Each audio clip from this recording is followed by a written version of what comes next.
Bonjour à tous et bienvenue sur boursicosé.com pour cette nouvelle analyse technique Forex et matières premières avec une paire de devises euro-dollar qui a confirmé la cassure de ces 1.05. Depuis quelques jours, je vous indique que les tests se multipliaient ici sur cette zone.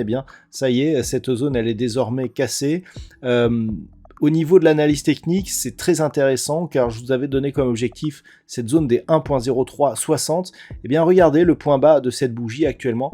1.0366, donc on est vraiment sur 6 dixièmes de pipe de l'objectif, donc autant dire que si on considère l'épaisseur du trait, on est venu tester cet objectif, et donc par rapport à la configuration long terme, on est sur des plus bas que l'on n'avait plus vu ici depuis 2016, et désormais si on casse ici cette zone de support, on sera sur des plus bas qui n'ont plus été vus depuis 20 ans.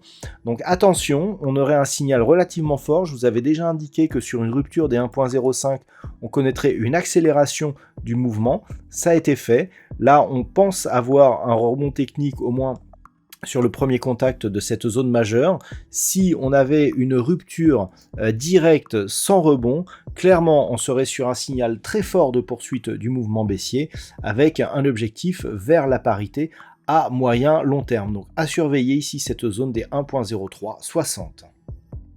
Sur la paire de devises livre sterling contre dollar américain, nous avons là aussi connu une petite accélération suite à la rupture ici de cette zone entre 1,2280 et 1,23. Bon, on n'y a pas eu une grosse accélération, on se stabilise actuellement autour des 1,22, donc on est loin de l'objectif des 1,20 qui avait été défini en cas de rupture de cette zone, mais d'un point de vue moyen terme, cet objectif reste viable. Alors là aussi, on est sur des niveaux majeurs. Cette zone des 1,20, elle est historique sur la paire de devises livre sterling contre dollar américain.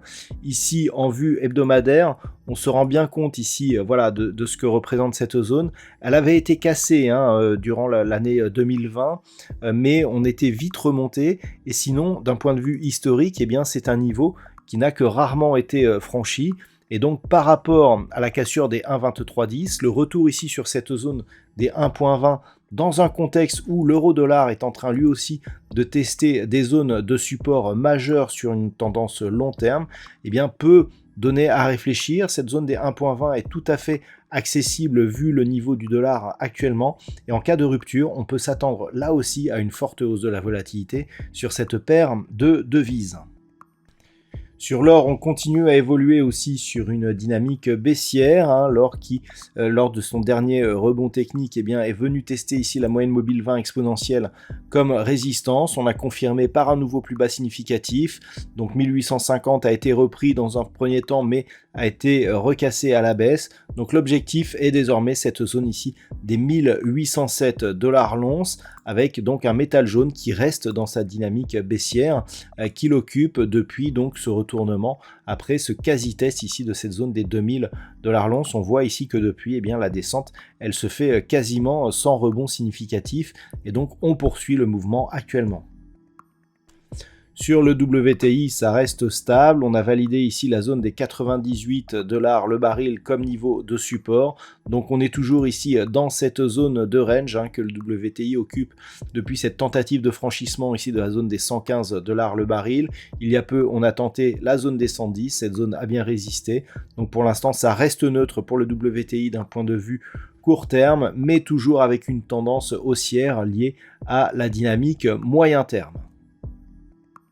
Et enfin, sur le Bitcoin, je commencerai par une vue en hebdomadaire pour constater la rupture 30 000 $ pour un Bitcoin, cette zone qui est d'un point de vue moyen long terme majeur.